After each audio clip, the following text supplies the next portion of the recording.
ನೀವು ಏಷ್ಯಾದ ಅತಿದೊಡ್ಡ ಸುದ್ದಿ ಸಂಸ್ಥೆ ಆಗಿದ್ರೆ ಏನ್ ಮಾಡಬೇಕು? ಬೇರೆ ಯಾರಿಗೂ ಸಿಗದ ವಿಶೇಷ ಸುದ್ದಿ, ತನಿಖಾ ವರದಿಗಳು, ವಿಶೇಷ ವರದಿಗಳು, ಅದ್ಭುತ ವಿಡಿಯೋಗಳು, ಸ್ಪೆಷಲ್ ಸ್ಟೋರೀಸ್ ಎಲ್ಲ ನಿಮ್ಮಲ್ಲಿ ಬರಬೇಕು. ಅದನ್ನ ಎಲ್ಲಾ ಮೀಡಿಯಾಗಳು ತಗೊಂಡು ಪ್ರಕಟ ಮಾಡಬೇಕಲ್ವಾ? ಎಎನ್ಐ ಸುದ್ದಿ ಸಂಸ್ಥೆ ಪ್ರಕಾರ ಅಲ್ಲ. ಅವರು ಏಷ್ಯಾದಲ್ಲೇ ದೊಡ್ಡ ಸುದ್ದಿ ಸಂಸ್ಥೆ ಅಂತ ಹೇಳ್ಕೊಂಡೇ ಮಾಡೋದು ಮಾತ್ರ ಬರೀ ಮನೆ ಹಾಳ ಕೆಲಸ. ಮೋದಿ ಸರ್ಕಾರದ ಭಟ್ಟಂಗಿ ಮೀಡಿಯಾಗಳ ಪೈಕಿ ಅಗ್ರಸ್ಥಾನದಲ್ಲಿರುವ ಈ ಬೃಹತ್ ಸುದ್ದಿ ಸಂಸ್ಥೆ ಎಎನ್ಐ ಯಾವಾಗ್ಲೂ ಒಂದೋ ವಿನಾಕಾರಣ ಮೋದಿಜಿ ಗುಣಗಾನ ಮಾಡ್ತಾ ಇರತ್ತೆ, ಇಲ್ದಿದ್ರೆ ವಿಪಕ್ಷಗಳ ಬಗ್ಗೆ ಅಪಪ್ರಚಾರ ಮಾಡ್ತಾ ಇರತ್ತೆ. ನಡುವೆ ಸಮಯ ಸಿಕ್ಕಾಗ್ಲೆಲ್ಲ ಹಿಂದೂ ಮುಸ್ಲಿಮರ ನಡುವೆ ಅಂತರ ತಂದಿಡೋಕೆ, ಒಂದು ನಿರ್ದಿಷ್ಟ ಸಮುದಾಯದ ವಿರುದ್ಧ ಅಪಪ್ರಚಾರ ಮಾಡೋಕೆ ಏನೇನು ಮಾಡಬಹುದು ಅದನ್ನೆಲ್ಲ ಚಾಚೂ ತಪ್ಪದೆ ಮಾಡುತ್ತೆ.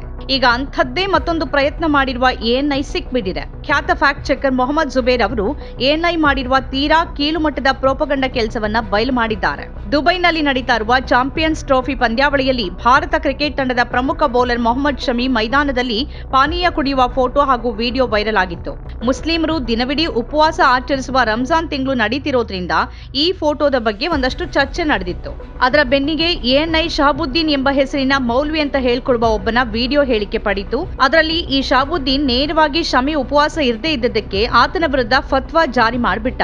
ಸಾಲದೇ ಇದ್ದದಕ್ಕೆ ಈ ಶಹಾಬುದ್ದೀನ್ ಭಾರತೀಯ ಮುಸ್ಲಿಮರನ್ನ ಪ್ರತಿನಿಧಿಸುವ ದೊಡ್ಡ ವಿದ್ವಾಂಸ ಅನ್ನುವಂತೆ ಆತನನ್ನ ಚಿತ್ರಿಸಿತ್ತು.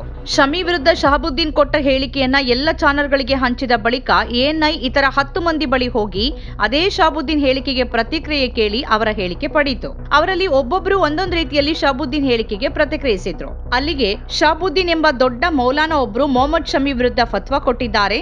ದೇಶದ ತಂಡಕ್ಕಾಗಿ ಆಡುವಾಗ ಉಪವಾಸ ಇಡದೇ ಇರೋದನ್ನ ಮುಸ್ಲಿಂ ಮೌಲ್ವಿಗಳು ಸಹಿಸೋದಿಲ್ಲ, ಇವರಿಗೆ ದೇಶ ಪ್ರೇಮ ಇಲ್ಲ ಅನ್ನುವಂತಹ ನೆರೆಟಿವ್ ಪ್ರಚಾರ ಆಯಿತು. ಶಹಾಬುದ್ದೀನ್ನ ಹೇಳಿಕೆ ವೈರಲ್ ಆಯಿತು. ಹೇಗೂ ಮಡಿಲ ಮೀಡಿಯಾದ ಚಾನೆಲ್ಗಳು ಇಂತಹ ಸಂದರ್ಭಕ್ಕಾಗಿನೇ ಕಾಯ್ತಾ ಇರತ್ತೆ. ಅವುಗಳು ಅದೇ ನೆರೆಟಿವ್ ಅನ್ನ ಹಿಡ್ಕೊಂಡು ಊರಿಡೀ ಸುತ್ತಾಡಿದ್ವು. ಮುಸ್ಲಿಮರನ್ನ, ಇಸ್ಲಾಮನ್ನ ಕೆಟ್ಟದಾಗಿ ಚಿತ್ರಿಸುವ ಒಂದು ಕೆಲಸ ಅಲ್ಲಿಗೆ ಪೂರ್ಣ ಆಯಿತು. ಆದ್ರೆ ಇಷ್ಟೆಲ್ಲ ಮಾಡಿದವರು ಯಾರು? ಈ ಶಹಾಬುದ್ದೀನ್ನ ನಿಜವಾದ ಹಿನ್ನೆಲೆ ಏನು? ಆತನಿಗೆ ಫತ್ವಾ ಕೊಡುವ ಅರ್ಹತೆ ಇದೆಯಾ? ಆತ ನಿಜವಾಗಿಯೂ ಭಾರತೀಯ ಮುಸ್ಲಿಮರನ್ನ ಪ್ರತಿನಿಧಿಸುವ ಮೌಲ್ವಿನ? ಆತನ ವಿಶ್ವಾಸಾರ್ಹತೆ ಎಷ್ಟು? ಆತನಿಗೆ ಮುಸ್ಲಿಮರ ನಡುವೆ ಎಷ್ಟು ಸ್ವೀಕಾರಾರ್ಹತೆ ಇದೆ? ಇದ್ಯಾವುದನ್ನು ಕೇಳಲಿಲ್ಲ, ನೋಡ್ಲಿಲ್ಲ. ಯಾಕಂದ್ರೆ ಅವರಿಗೆ ಇದ್ಯಾವುದು ಬೇಕಾಗೇ ಇರಲಿಲ್ಲ.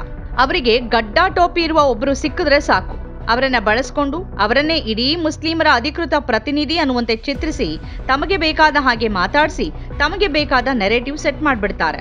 ಮೊಹಮ್ಮದ್ ಜುಬೇರ್ ಪ್ರಕಾರ ಈ ಶಹಾಬುದ್ದೀನ್ RSS, ಮೋಹನ್ ಭಾಗವತ್, ಪ್ರಧಾನಿ ಮೋದಿ ಹಾಗೂ ಆದಿತ್ಯನಾಥ್ ಅವರ ಕಟ್ಟಾ ಬೆಂಬಲಿಗ. ಅವರಿಗೆ ಬೇಕಾದ ಹಾಗೆ ಹೇಳಿಕೆ ಕೊಡೋದು ಈತನ ಜಾಯಮಾನ. ಅದಾನಿ ಮಾಲೀಕತ್ವದ ಮತ್ತೊಂದು ಸುದ್ದಿ ಸಂಸ್ಥೆ INAS ಕೂಡ ಇದೇ ಶಹಾಬುದ್ದೀನ್ನ ಹೇಳಿಕೆ ಇಟ್ಕೊಂಡು 16 ಮಂದಿ ಬಳಿ ಕ್ಯಾಮರಾಮನ್ಗಳನ್ನ ಕಳಿಸಿ ಪ್ರತಿಕ್ರಿಯೆ ಪಡೆದಿತ್ತು. ಅಂದ್ರೆ ಇಷ್ಟು ದೊಡ್ಡ ಸುದ್ದಿ ಸಂಸ್ಥೆಗಳಿಗೆ ನಿಜವಾದ ಸುದ್ದಿ ಮಾಡೋದು, ಗ್ರೌಂಡ್ ರಿಪೋರ್ಟಿಂಗ್ ಮಾಡೋದು, ಜನರ ಸಮಸ್ಯೆ ಕೇಳೋದು, ಅದನ್ನ ಸರ್ಕಾರದ ಗಮನಕ್ಕೆ ತರೋದು ಇದ್ಯಾವುದರಲ್ಲೂ ಆಸಕ್ತಿ ಇಲ್ಲ. ಇವರಿಗಿರುವ ಅಪಾರ ಸಂಖ್ಯೆಯ ಸಿಬ್ಬಂದಿ, ಸಂಪನ್ಮೂಲ, ತಾಂತ್ರಿಕ ಸವಲತ್ತು ಎಲ್ಲವನ್ನ ಬಳಸ್ಕೊಂಡು ಇಂಥ ಮನೆಹಾಳು ಕೆಲಸ ಮಾಡೋದ್ರಲ್ಲಿ ಹೆಚ್ಚು ಆಸಕ್ತಿ. ಇದೇ ಇವರ ಅಜೆಂಡಾ. ಇವರು ಮಾಡೋದು ಪತ್ರಿಕೋದ್ಯಮ ಅಲ್ಲ, ಇವರದ್ದು ಒಂದು ಸಿದ್ಧಾಂತದ ಪ್ರೋಪಗಂಡ ಅಂತ ಟೀಕಿಸಿದ್ದಾರೆ ಮೊಹಮ್ಮದ್ ಜುಬೇರ್. ನಮ್ಮ ಕಾರ್ಯಕ್ರಮಗಳನ್ನ ನೀವು ನೋಡ್ತಾ ಇದ್ರೆ ನಮ್ಮ ಚಾನೆಲ್ ಅನ್ನ ಸಬ್ಸ್ಕ್ರೈಬ್ ಮಾಡಿ, ಪಕ್ಕದ ಬೆಲ್ ಐಕಾನ್ ಒತ್ತಿ ನಮ್ಮನ್ನ ಬೆಂಬಲಿಸಿ. ಹಾಗೆ ನಮ್ಮ ಕಾರ್ಯಕ್ರಮಗಳನ್ನ ಲೈಕ್ ಮಾಡಿ, ಕಮೆಂಟ್ ಮಾಡಿ, ಅದನ್ನ ಬೇರೆಯವರಿಗೂ ವಾಟ್ಸ್ಆಪ್ ಮೂಲಕ ಶೇರ್ ಮಾಡಿ. ನೀವು ಹೀಗೆ ಮಾಡಿದಾಗ ನಮ್ಮ ಚಾನೆಲ್ ಮತ್ತಷ್ಟು ಜನರಿಗೆ ತಲುಪಲು ನೀವು ನಮ್ಮೊಂದಿಗೆ ಸಹಕರಿಸಿದ ಹಾಗಾಗುತ್ತೆ. ಇದು ನೀವು ಯಾವುದೇ ಖರ್ಚಿಲ್ಲದೆ ಕೆಲವೇ ಸೆಕೆಂಡುಗಳಲ್ಲಿ ನೀಡಬಹುದಾದ ಸಹಕಾರ. ಧನ್ಯವಾದಗಳು.